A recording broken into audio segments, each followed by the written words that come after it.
یزید کا ایک بیٹا تھا معاویہ بن یزید، وہ اس کے تخت پہ تھوک کے چلا گیا۔ بات میں شروع کرنے لگا ہوں، آپ دوستوں کا مہمان بھی ہوں۔ بات میں نے کرنی ہے قرآن سے اور آقا علیہ السلام کے فرمان سے۔ نہ کسی سے میری لڑائی ہے، نہ کسی سے جھگڑا ہے، نہ کسی سے کوئی بحث ہے۔ جو کچھ میں سناؤں گا، کوئی بندہ اس کا ریفرنس، کوئی اس کا حوالہ مانگے تو میں دکھاؤں گا۔ یہی میری ڈیوٹی ہے، منانا میری ڈیوٹی نہیں، چونکہ ہر نبی کا یہی اعلان ہے وما علینا الا البلاغ، کہ ہمارا کام پہنچانا ہے، منانا نہیں۔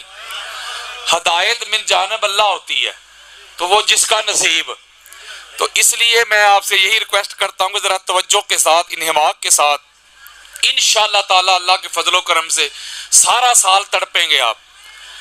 توجہ سے، انہماک کے ساتھ، غور کے ساتھ جو میں آپ کو سنانے کے لیے آیا ہوں وہ سنیں۔ میری طرف نہ دیکھیں، مجھے دفع کریں میں کون ہوں۔ جن کا ذکر سنانے کے لیے آیا ہوں ان کی طرف دیکھیں۔ تو اس لیے کہ ان کا ذکر کوئی سنی ہو کے کرے اس کو بھی سلام، کوئی اہل حدیث ہو کے کرے اس کو بھی سلام، کوئی دیوبند ہو کے کرے اس کو بھی سلام۔ تو اس لیے میں بھی شیعہ سنی سے ہٹ کر پوری دنیا میں ان کی تبلیغ کر رہا ہوں، اس گھرانے کی معرفت لوگوں تک پہنچانے کی اپنی ہمت کے مطابق میں کوشش کر رہا ہوں، شیعہ سنی سے ہٹ کر۔ اور پاکستان کے حالات بھی آپ کے سامنے ہیں، ماحول آپ کے سامنے ہے، کس طرح شیعہ اور سنی کو لڑوانے کی کوشش کی جا رہی ہے۔ یہ جو اسلام کے دو عظیم بازو ہیں نا، شیعہ اور سنی، وہ کوشش کرتے ہیں کس طرح ان کو آپس میں لڑوا کر ہم اسلام کو نقصان پہنچائیں۔ یہ پاکستان کی سالمیت کے دشمن ہیں، یہ اسلام کے دشمن ہیں، یہ دین کے دشمن ہیں۔ یہ جو کوششیں کر رہے ہیں، اور یہ خود نہیں کر رہے، پیچھے سے فنڈنگ ہو رہی ہے، کہیں سے ریال آ رہے ہیں، کہیں سے ڈالر آ رہے ہیں۔ جن کو اہل بیت اطہار کا نام ہضم نہیں ہوتا، وہ آپ کے سامنے لوگ ننگے ہو گئے، وہ ایکسپوز ہو گئے۔ ان کو پیغام دینا چاہتے ہیں کہ مسئلہ نہ شیعت میں ہے، خرابی نہ سنیت میں ہے، فطور مولوی کی نیت میں ہے۔ میں تو شیعہ سنی بھائی بھائی کا نعرہ لے کے نکلا ہوں، اور میں یہ کوشش کر رہا ہوں، میں قریب کرنا چاہتا ہوں، میں نفرت کی دیواریں گرانا چاہتا ہوں، میں یہ تکفیریت کا جو ماحول ہے اس کو سرد کرنا چاہتا ہوں۔ یہ جو کافر کے فتوے ہیں دیواروں پہ لکھنے سے، مولوی جی کوئی بندہ کافر نہیں ہوتا، کافر وہ ہوتا ہے جسے اللہ قرآن میں کافر کہہ دے۔ میں ایک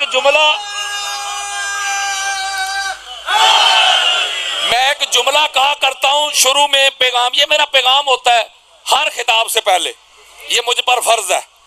میں ایک جملہ کہا کرتا ہوں اپنے پیغام میں، ایک میسج میں، کہ آقا علیہ الصلوۃ والسلام نے جو اس گھر کی معرفت کی جو پہچان بتائی ہے نا، وہ نہ نمازیں ہیں، نہ روزے، نہ حج، نہ عمرے۔ یعنی اس گھر کو ماننے کی میرے اور آپ کے پیارے آقا نے ایک شرط بیان کی۔ کسی کو مسئلہ ہو تو 150 حدیثیں دوں گا۔ میرے آقا نے فرمایا اس گھر کو، زہرا کے گھر کو، اس گھر کو ماننے کی ایک ہی شرط ہے، ماں کا نیک ہونا، باپ کا ایک ہونا۔ یہ حدیث دے رہا ہوں یار، اچھا یہ حدیث ہے، توجہ ذرا، جملہ اگلا سننا، یہ حدیث سنائی ہے میں نے آپ کو۔ جب یہ حدیث آ گئی حضور کی، اور حضور کی زبان میں اللہ بولتا ہے وَمَا يَنْتِقُ عَنِ الْهَوَىٰ إِنْ هُوَ إِلَّا وَحْيٌ يُوحَىٰ، حضور اپنی طرف سے کوئی عمل نہیں کرتے۔ جب یہ حدیث آ گئی، اس گھر کو ماننے کی شرط ماں کا نیک ہونا، باپ کا ایک ہونا، تو اب پھر آؤ میری طرف ذرا۔ جب یہ حدیث آئی تو میری طرف آؤ، توجہ، بخاری پڑھو، مسلم، ابو داؤد، نسائی، ابن ماجہ، ترمذی، حاکم، قسطلانی، اسقلانی، سیوطی، بیہقی، طبرانی، قاضی عیاض، ابن حجر حنیفہ، مالک، شافعی، احمد بن حنبل۔ حدیث کی دنیا کی کوئی کتاب کھول کے لاؤ میرے سامنے، جس نے اس گھر کو نہیں نہ مانا، بڑے سے لے کے چھوٹے تک، اور نہ ماں ایک تھی نہ باپ ایک تھا۔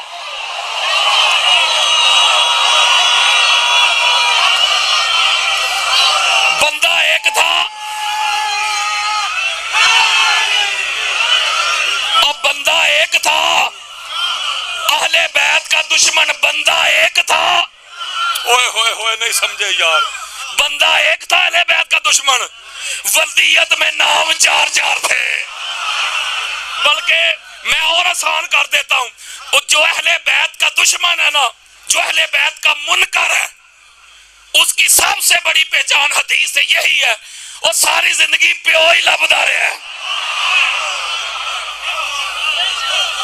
یزید کا ایک بیٹا تھا، معاویہ بن یزید، اس کا ایک بیٹا تھا معاویہ بن یزید۔ کوئی بھی کتاب پڑھیں، میں وقت بچانا چاہتا ہوں ریفرنسز سے، جو لوگ مجھے جانتے ہیں ان کو پتہ ہے حوالوں کی کمی نہیں۔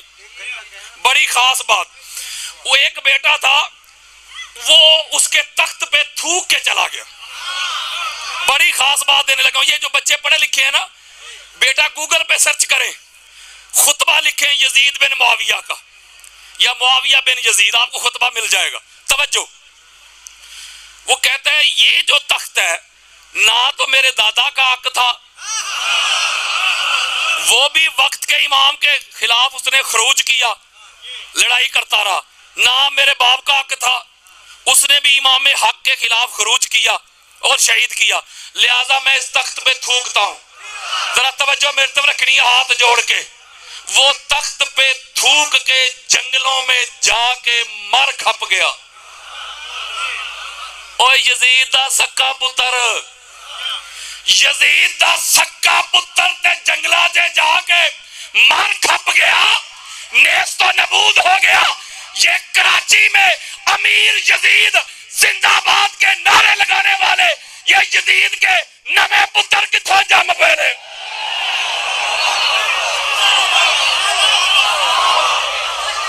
یہ جس سیاست کے نعرے لگاتے ہیں، جس سیاست کو زندہ باد کہتے ہو، جس سیاست میں صحابہ کرام کو شہید کیا جائے، جس سیاست میں محمد بن ابی بکر کو ان کی لاش کو گدھے کی کھال میں رکھ کے جلایا جائے، جس سیاست میں اما عائشہ صدیقہ کے دوسرے بھائی عبد الرحمن بن ابی بکر کو شہید کیا جائے، جس سیاست میں اما عائشہ صدیقہ کو زخمی کیا جائے، جس سیاست میں مکہ اور مدینہ کی حرمت کو پامال کیا جائے، جس سیاست میں حجر ابن عدی کو ان کے ساتھیوں سمیت شہید کیا جائے، جس سیاست میں وقت کے امام کے خلاف خروج کیا جائے، لڑائی کی جائے، ایسی سیاستیں زندہ باد نہیں ہوتی، ایسی سیاستیں مردہ آباد ہوتی۔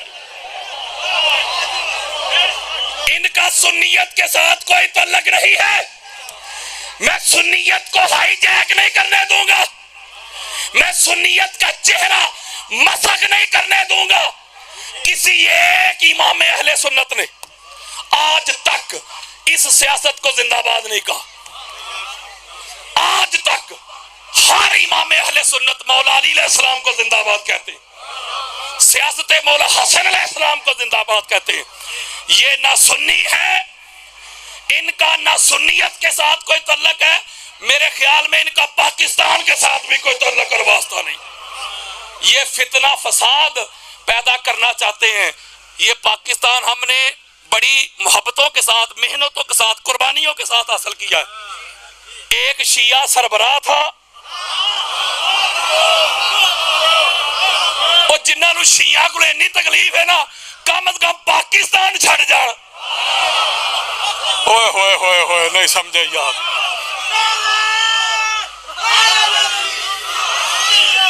ایک شیعہ کی سربراہی میں اہل سنت بھی ساتھ، توجہ یار، دیوبند بھی ساتھ، اہل حدیث بھی ساتھ، سارے ملے، مقصد حاصل ہوا کہ نہیں؟ بولو یار، مقصد حاصل ہوا۔ اس کا مطلب ہے آج بھی ملیں گے تو مقصد حاصل ہوگا۔ جو دور کرتا ہے وہ وہ نہ اس ملک کا خیر خواہ ہے. یہ صحابہ کرام کی آڑ میں یہ صحابہ کے خیر خواہ نہیں ہے. کبھی دیکھا ہے آپ نے ان کو عمار ابن یاسر کے نام پہ مدارس کا اعلان کرتے ہوئے؟ جی مساجد کا اعلان کرتے ہوئے، بچوں کے نام رکھتے ہوئے؟ نہ ان کو ابو ذر غفاری نظر آتے ہیں، نہ حذیفہ بن یمان نظر آتے، نہ عمار ابن یاسر نظر آتے، نہ جابر بن عبداللہ انصاری نظر آتے، نہ حضرت مقداد نظر آتے ہیں، نہ حضرت بلال نظر آتے ہیں، نہ سلمان فارسی نظر آتے ہیں، نہ میس میں تمار نظر آتے ہیں، نہ حجر ابن عدی نظر آتے. یہ صحابہ ان کو اس لیے نظر نہیں آتے، مصطفیٰ کے صحابہ تھے، مرتضیٰ کے غلام تھے. یہ مطلب ہے اس لیے میں ایک میسج دینے لگا ہوں آپ کو. اب جو میں آپ کو موضوع سنانے لگا ہوں، اثر کرے نہ کرے سن تو لے میری فریاد. نہیں ہے داد کا طالب یہ بندہ آزاد، اندازے بیاں گرچہ بہت شوق نہیں، شاید کہ تیرے دل میں اتر جائے میری بات. سنیت سناؤں گا، سنیت ہی پہنچاؤں گا. اب موضوع میں شروع کرنے لگا. اب توجہ میری طرف رکھیں. قرآن مجید فرقان حمید کی سورہ 3 کی جو آیت نمبر 4 میں نے آپ کے سامنے پڑھی، اس میں اللہ رب العزت نے انسان کی تخلیق کا ذکر کیا کہ تحقیق ہم نے انسان کو احسنی تقویم میں پیدا کیا. شاہ صاحب بڑا خوبصورت بنایا، بڑا باسیرت بنایا، خوبصورت سانچہ بنایا، خوبصورت آنکھیں دی، کان دیے، چہرہ دیا، مہرہ دیا، سراپا دیا، حائط دی، احسن بنایا. ساری مخلوق میں اعلیٰ بنایا، ساری مخلوق میں معزز بنایا، ساری مخلوق میں اشرف بنایا. کس کو؟ انسان کو. کس کو؟ انسان کو. اور بات کی ایبسلوٹ یعنی مطلق، یہ نہیں کہا کہ جو مسلمان ہیں ان کو احسن بنایا، نہیں، انسان کو، انسانیت کی بات کی اللہ نے. آپ نے کبھی غور نہیں کیا ہوگا، یہ دیکھیں جس سائز کا دایاں ہاتھ ہے اسی کا بایاں بنایا. پائیا کوئی انچی ٹیپ نہیں سی. جس سائز کا دایاں بازو اسی کا بایاں. یہ چیک کریں ذرا، اسے کہتے ہیں آسانی تقویم. بڑا خوبصورت، بڑا منزہ، بڑا مصفہ، بڑا مجلہ بنایا انسان کو. میں سٹیپ بائی سٹیپ ذرا مختصر کر رہا ہوں، اختصار کے ساتھ آگے آپ کو لے کے چلوں.